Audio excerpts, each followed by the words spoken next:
I read the message 3 times before I set the phone down on the kitchen counter. The coffee in my mug had gone cold an hour ago. Outside, the sprinklers on the lawn next door were doing their morning dance, and a mockingbird was working through its repertoire on the telephone line. Just another Tuesday in Marietta, Georgia. Except my only son had just told me in writing that I was no longer welcome in his life unless I came with a checkbook. My name is Russell Hobart. I'm 67 years old, a retired civil engineer who spent 41 years building bridges and overpasses across the Southeast. And this is the story of how I learned that the man I raised was a stranger wearing my last name, and how I made damn sure he understood what he had thrown away. Let me back up. The message came in at 7:14 a.m. on a Tuesday in late October. I remember the time because I had just finished my second cup of coffee and was about to head out to the workshop in the garage. I'd been refinishing an old roll-top desk that had belonged to my late wife's father, and I was at the part where you stop sanding and start crying a little, because every grain of that wood reminded me of Marlene, who'd been gone 3 years that November. The text was from my son, Pierce, 36 years old, senior account manager at a logistics company in Atlanta, married to a woman named Tamsin who worked in commercial real estate. 1 child between them, my granddaughter Birdie, who was 4 and still believed that her granddaddy could fix anything, including the moon when it looked broken in the daytime sky. The text read, "Dad, Tam and I have talked about this, and we need to be clear. We have our own lives to build. We can't be your retirement plan. Don't expect us to take care of you when you get older. We're not moving in. We're not becoming caregivers. We have our own family now. If you need help, hire it. We've got our hands full with Birdie and our careers." I read it 3 times. Then I set down the phone and walked to the garage and sanded that roll-top desk for 2 hours without stopping. I sanded until my shoulder went numb and my hands were full of splinters and the grit of 40 years of varnish was in my eyes. I sanded until I had something to do with my hands besides shake. Here's what you need to understand about my son. I paid for his undergraduate degree at the University of Georgia. I paid for his MBA at Emory. When he and Tamsin got married, I wrote a check for the wedding that had a comma in it.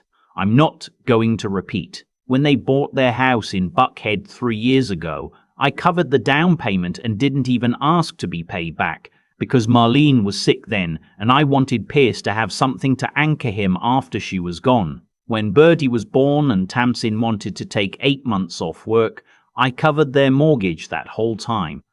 I had never asked for a thing in return. Not once. I had not asked Pierce to mow my lawn.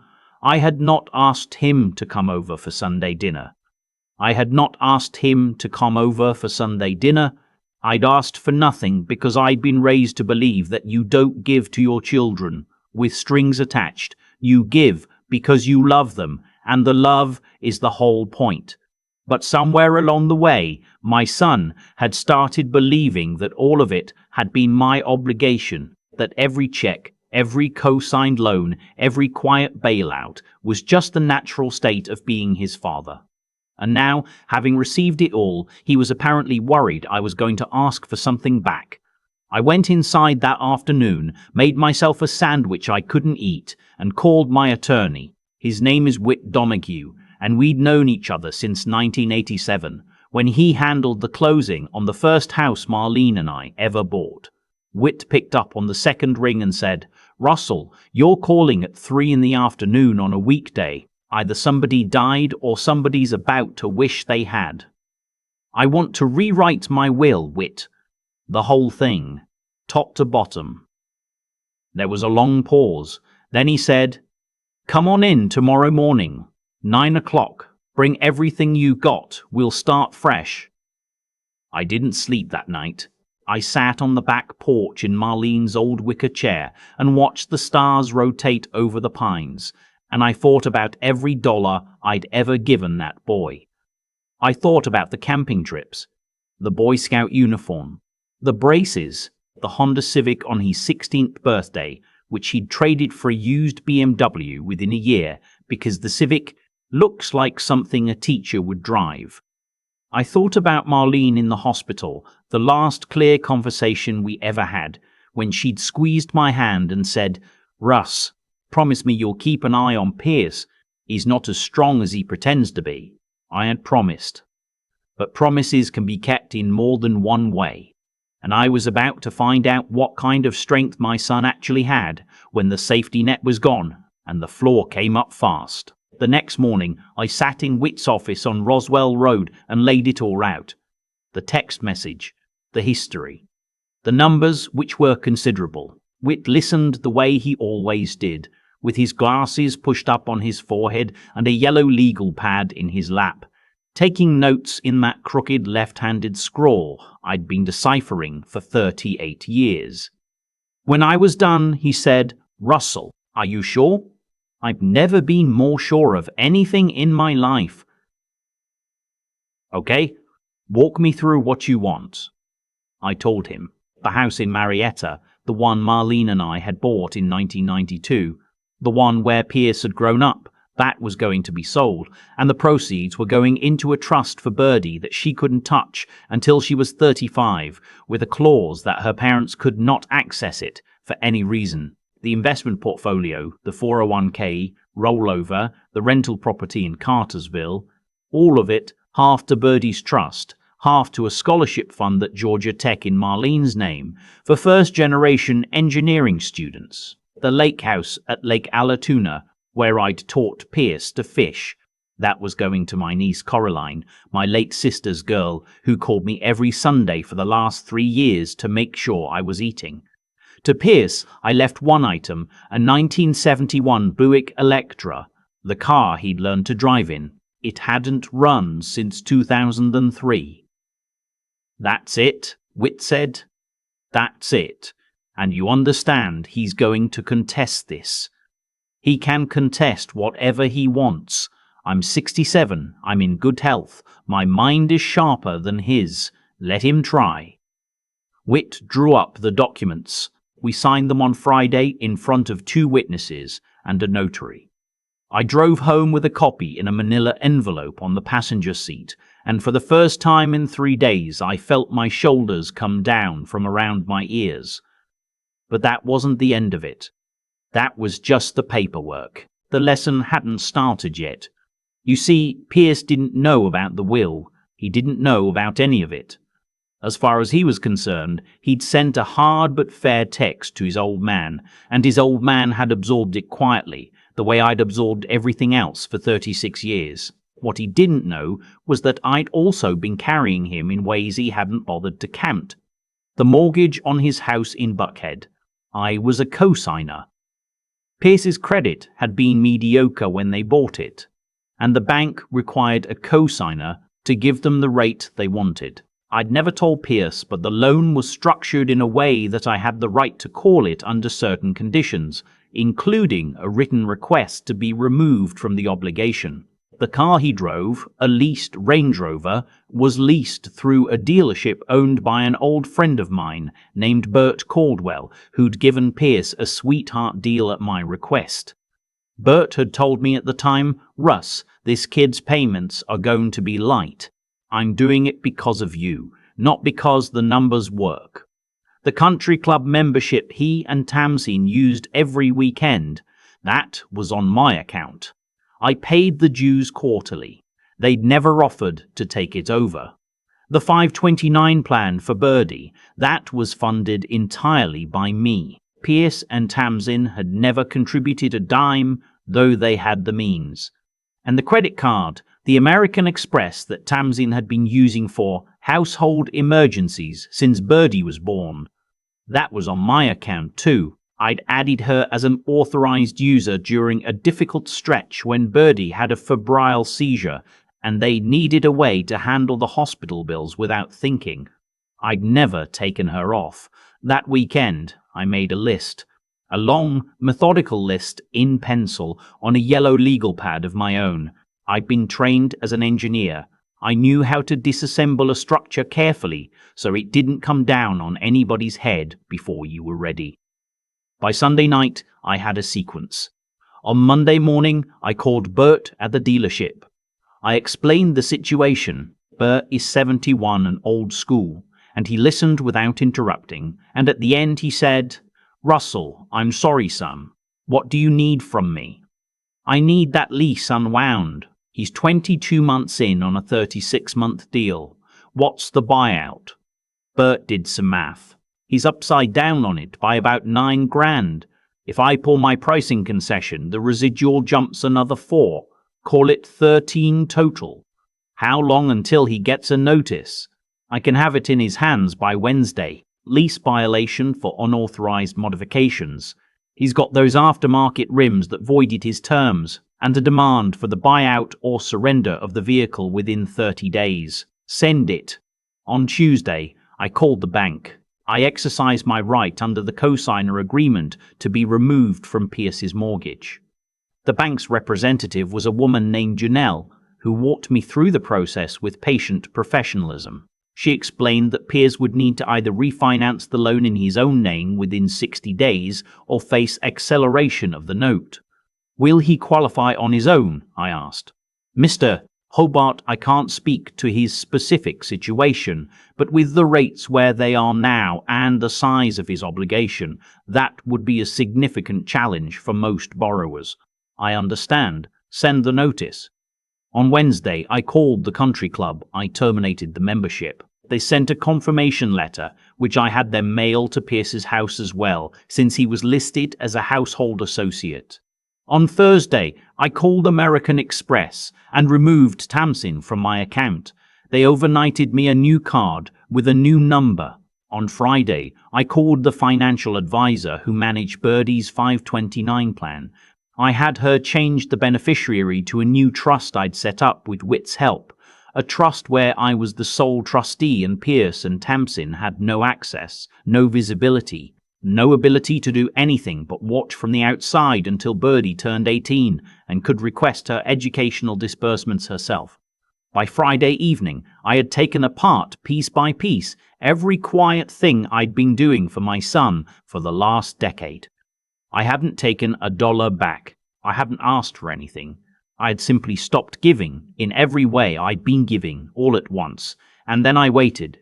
It took 6 days. The phone rang at 9:47 on a Thursday night.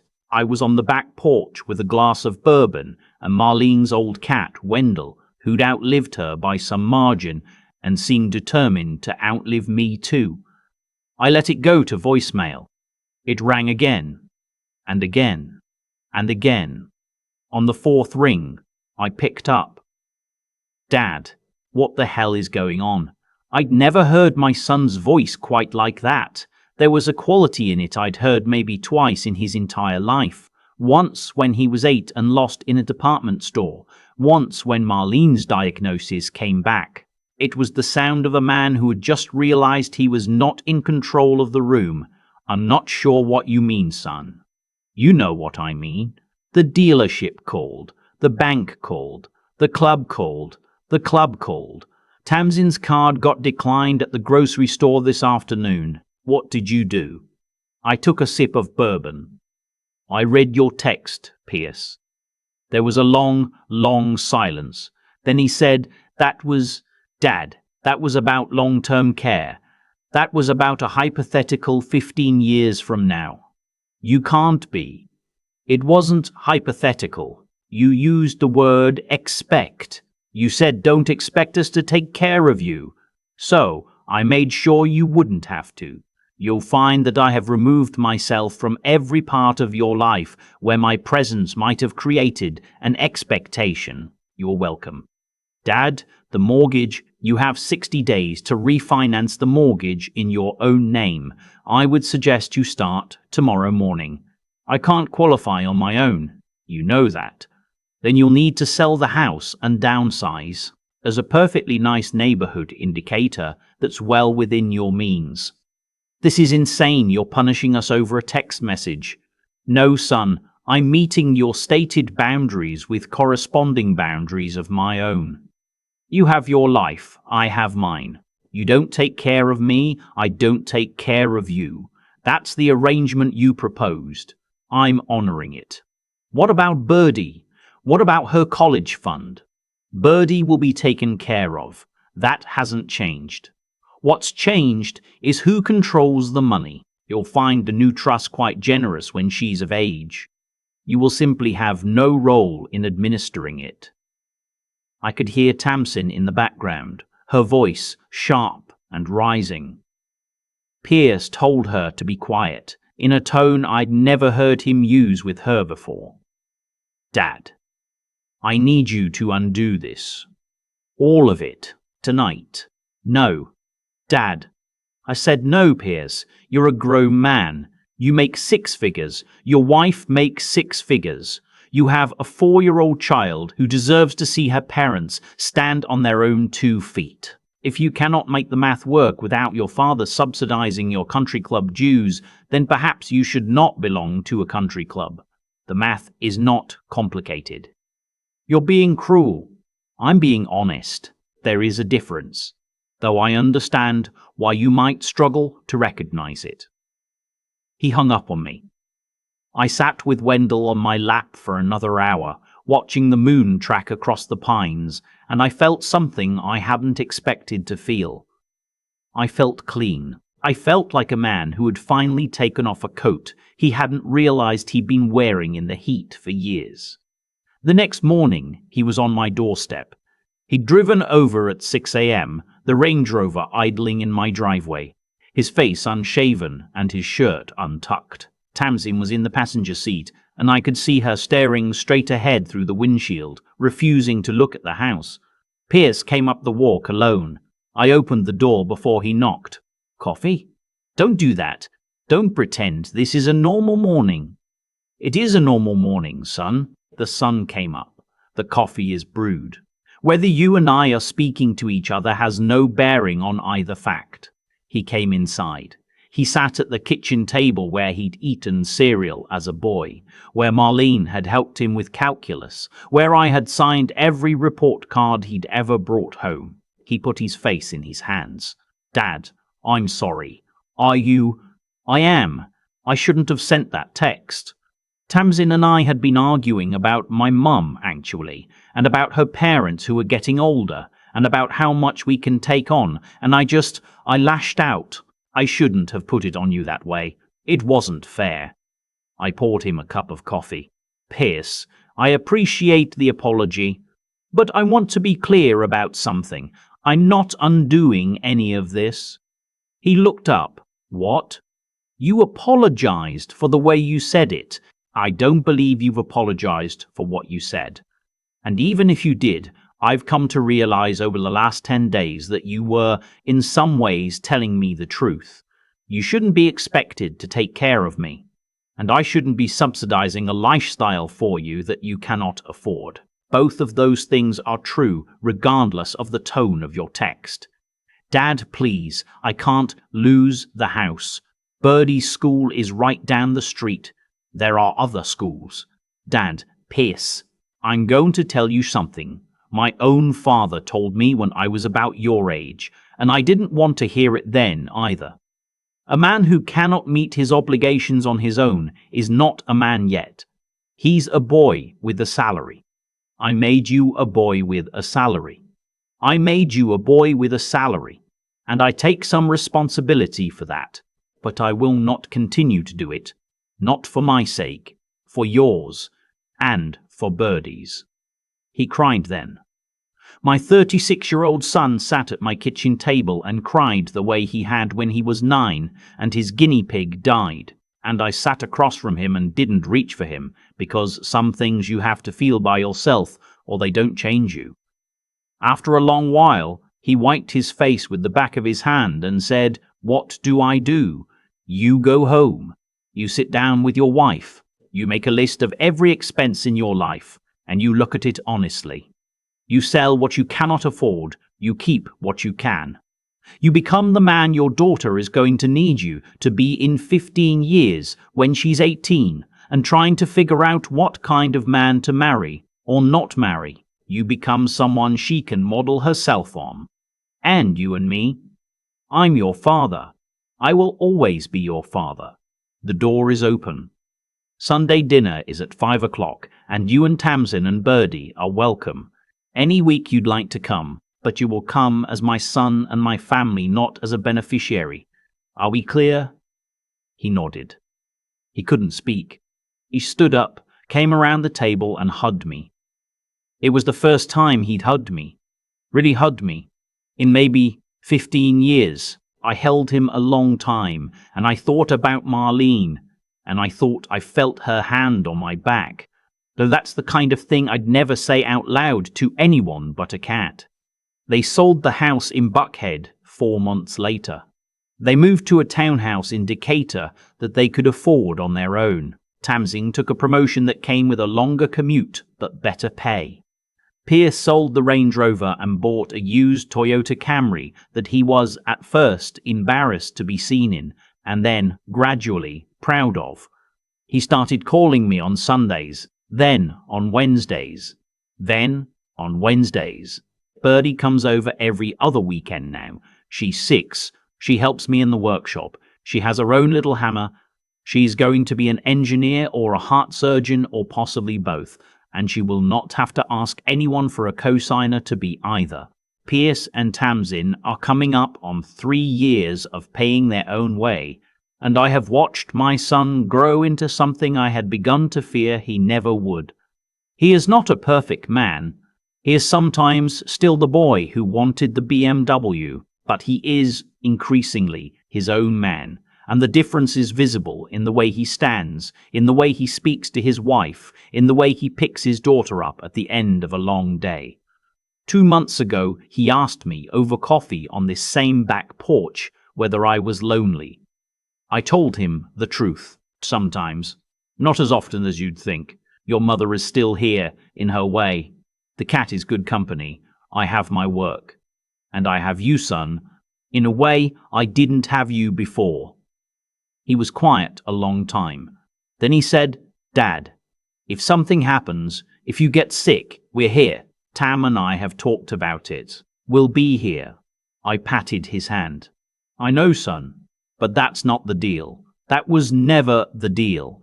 The deal is that you live your life and I live mine, and we love each other across the fence the way good neighbors do. That's enough. That's more than enough. That's what I always wanted.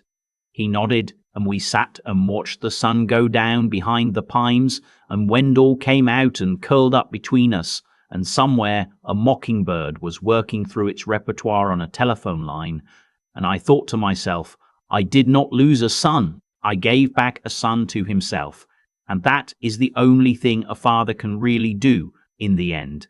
The will, by the way, still stands. I haven't changed a word of it. Birdie's trust will be there for her when she's 35, untouched and growing. The scholarship fund in Marlene's name awarded its first 3 recipients last spring, and one of them wrote me a letter that I keep in the drawer of the roll-top desk. Pierce knows about all of it now. He has never asked me to change a thing, and that, more than anything else, is how I know my son finally grew up. I thought a lot about that Tuesday morning since it happened, about the cold coffee, the mockingbird, the text on my phone, and what I keep coming back to is this. Nothing my son did to me that day was an accident. It was the natural fruit of a tree I had planted myself, watered for 36 years, and never once pruned. Every check I wrote without conditions taught Pierce that money came without conditions. Every bailout I quietly handled taught him that consequences were optional. Every Christmas check, every co-signed loan, every country club bill I absorbed without comment. I thought I was being a generous father. What I was actually being was a slow, patient sculptor of a man who believed the world owed him comfort. And then one Tuesday, the man I had carved looked at me and told me I was a burden. That was the cause. Everything that came after was the effect. When I rewrote my will and pulled apart the scaffolding I'd been holding under his life, I wasn't punishing him. I was finally telling him the truth. The truth I'd been too soft, too proud, too lonely to tell him while Marlene was still alive and we were still pretending we were a normal family. The truth is that love without limits isn't love. It's a slow form of harm dressed up in soft language. I think about three things now when I sit on this porch in the evenings. I think about character. Pierce had to lose almost everything before he could become someone worth knowing. That's not a tragedy. That's how character actually gets made. It doesn't get installed at Emory. It doesn't come with the corner office. It gets forged the day a man sits at his father's kitchen table at 6 in the morning, unshaven, and admits that he doesn't know who he is without his daddy's checkbook. The forging hurts. It's supposed to hurt. That's why most people never go through it. I think about clear seeing. For years I told myself that I was helping Pierce when I was really just buying his presence in my life. I had to see that clearly, in plain daylight, before I could change anything. A man who lies to himself cannot raise a son who tells the truth. The day I stopped lying to myself was the day my son had a chance to become honest too. And I think about backbone. There's an old Southern phrase my father used to say. He'd tell me, "Russell, the kindest thing you can ever do for somebody is to mean what you say." I'd forgotten it for 30 years. I remembered it the night I picked up that phone in the dark and told Pierce, no, I won't undo it. No, you cannot have it back. No, this is the floor and you will stand on it. That word said clearly was the most loving thing I ever did for my son. It was harder than any check I'd ever written, and it was worth more. If you're a parent watching this, hear me out. The greatest inheritance you can leave a child is not money. It's the experience of carrying their own weight while you're still alive, to watch them learn how. Give them that, and they'll thank you at your funeral. Give them everything else, and they'll send you a text.